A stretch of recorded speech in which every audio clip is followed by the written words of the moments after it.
de Jean-Noël pour parler un petit peu de l'huître triploïde. Donc ça va encore parler un petit peu des logiques de marché.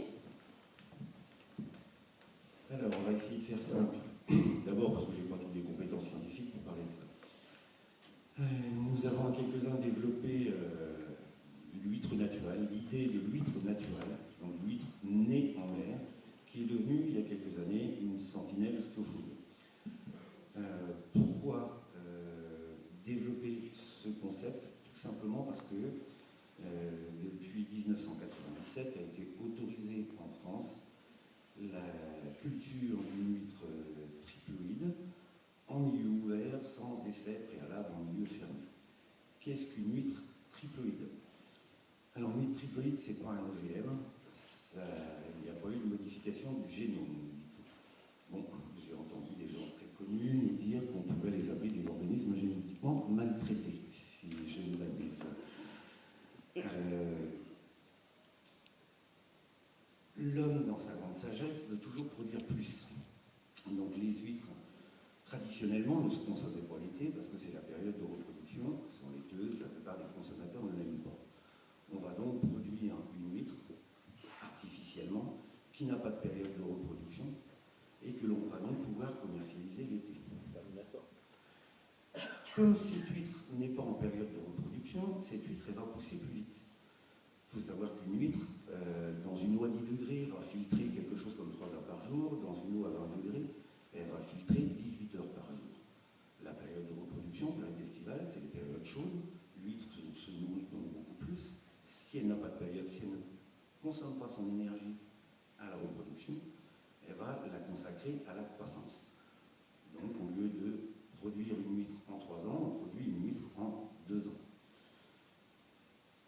Forcément, on est arrivé à une gestion de stock sur 2 ans, on n'a pas diminué les densités. Et la conséquence logique de la production de ces huîtres triploïdes, au bout de quelques années, ça a été de nous amener en 2008 à une surproduction généralisée dans tous les bassins, avec une surdensité d'huîtres dans tous les bassins, à tous les âges. La capacité de production de la France en 2008 était de l'ordre de 230-240 000 tonnes, alors que de toute façon le marché national n'absorbait que 140 ou 150 000 tonnes. Qu'allait donc nous faire les autres? Excusez-moi, c'est pas très français ce truc-là, j'étais mal parti. Et bien la nature a réglé le problème très très rapidement. Les années de surproduction, il y a un virus qui attaquait les huîtres, on pourrait comparer ça à la grippe chez l'homme. 2008, surproduction, il a fallu trouver un virus un peu plus virulent. Le virus qui attaquait les huîtres a légèrement muté et a décimé l'ensemble des huîtres d'un an. La première année, en moins de 3 semaines, 50% des huîtres d'un an ont disparu des côtes méditerranéennes, atlantiques et des côtes de la Manche. La profession a malgré tout persisté, signé. Jamais il y a eu d'études autour de ces triploïdes. Pourtant, un rapport publié en 2009-2010, qui s'appelle le rapport Chevassus, précise que si certaines huîtres tétraploïdes, alors pour produire une triploïde, il faut une tétraploïde et une diploïde. Les tétraploïdes sont pour l'instant un brevet d'Ifremer et voilà, loués aux écloseurs. Si 15 tétraploïdes disparaissent et s'en vont dans la nature, il faut à peine 15 ans pour stériliser l'ensemble du milieu et empêcher la reproduction. Voilà le risque. Mais pour l'instant, toujours pas question de parler de moratoire sur ces fameuses huîtres.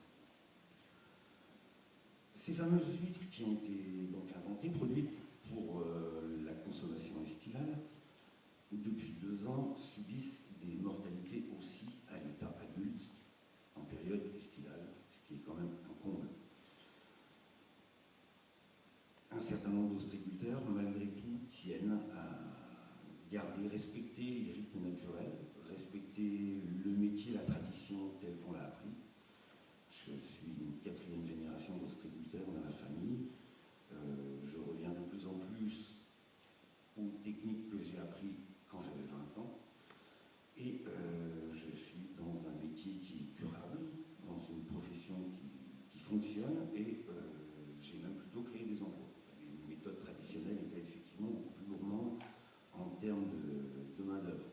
On n'est plus dans un système productiviste, on est dans un système qui permet à l'homme de travailler et de vivre sur son territoire. Les écloseries qui se sont mises à produire artificiellement donc, ces huîtres triploïdes ne sont pas très nombreuses en fait.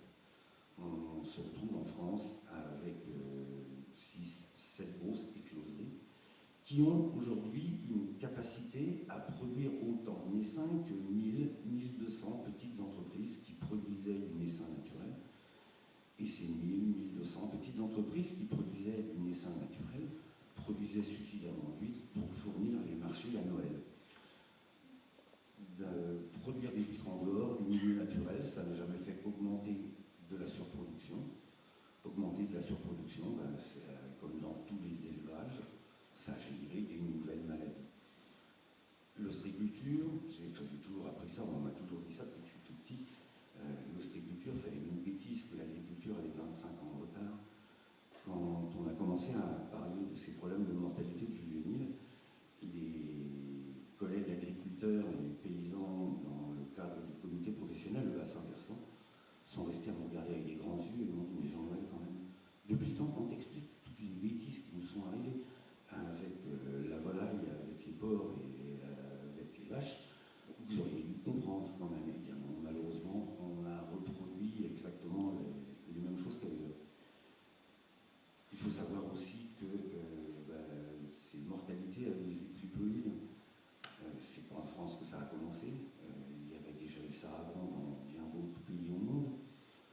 Dans les pays les plus productifs, donc on a retrouvé ça au Japon, on a retrouvé ça en Corée, on a retrouvé ça aux États-Unis, respectivement, ou dans les ordres 2e, 3e et 4e pays producteurs au monde il y a quelques années. Mais les expériences des autres n'ont pas suffi. Il a fallu qu'on recommence cela en France. Depuis 2-3 ans, un certain nombre de gens développent et essayent de promouvoir l'idée de l'huître traditionnelle, de l'huître naturelle. Beaucoup de voix s'élèvent dans la profession pour demander un moratoire au minimum sur les triploïdes. Pour l'instant, il n'y a pas trop d'écho. On est dans une bagarre entre une philosophie de bon sens et de respect de la nature et une philosophie productiviste. Donc là, on rejoint tout à fait ce que tu expliquais, Michel. Il y a des groupes d'intérêt qui se passent. La profession d'ostréiculture a pu survivre grâce à des aides de l'État qui dépendent des régimes des calamités agricoles. Les premiers bénéficiaires ont été les écloseries qui ont produit ce naissin triploïde. Donc les écloseries produisent le naissin et ensuite le mettent dans des zones en mer qui s'appellent des nurseries. Le naissin qui a claqué dans les nurseries a été indemnisé par les calamités agricoles. Celui qui n'a pas claqué a été vendu aux ostréiculteurs, il a crevé à 60-70% chez les ostréiculteurs, mais il a été payé par les calamités agricoles. Les écloseurs ont donc été payés à 100%. Et à partir de là, ils ont eu suffisamment de fonds pour réinvestir et agrandir les écloseries. Donc on est sur une mainmise de la production de naissin par quelques entreprises privées à la place de milliers d'emplois sur le littoral. Les milliers d'emplois sur le littoral représentent aussi une présence de sentinelles sur la qualité de l'eau, représentent une garantie des territoires, des paysages, de la biodiversité. Si dans beaucoup de secteurs vous enlevez les entreprises qui travaillent sur la conchyliculture, vous allez voir se développer le tourisme, des risques de bétonnage et à terme de toute façon un petit peu plus de pollution des eaux. Le problème déborde largement l'intérêt des ostréiculteurs. Moi, ce qui me dépasse, c'est que jamais dans cette histoire le bon sens ne l'emporte. Et pour l'instant, ma foi, on n'a malheureusement pas trop d'autres solutions que de faire avec ça. Les ostréiculteurs qui ont la prétention de produire un naissin naturel né en mer sont donc, eux, dans l'obligation de monter des structures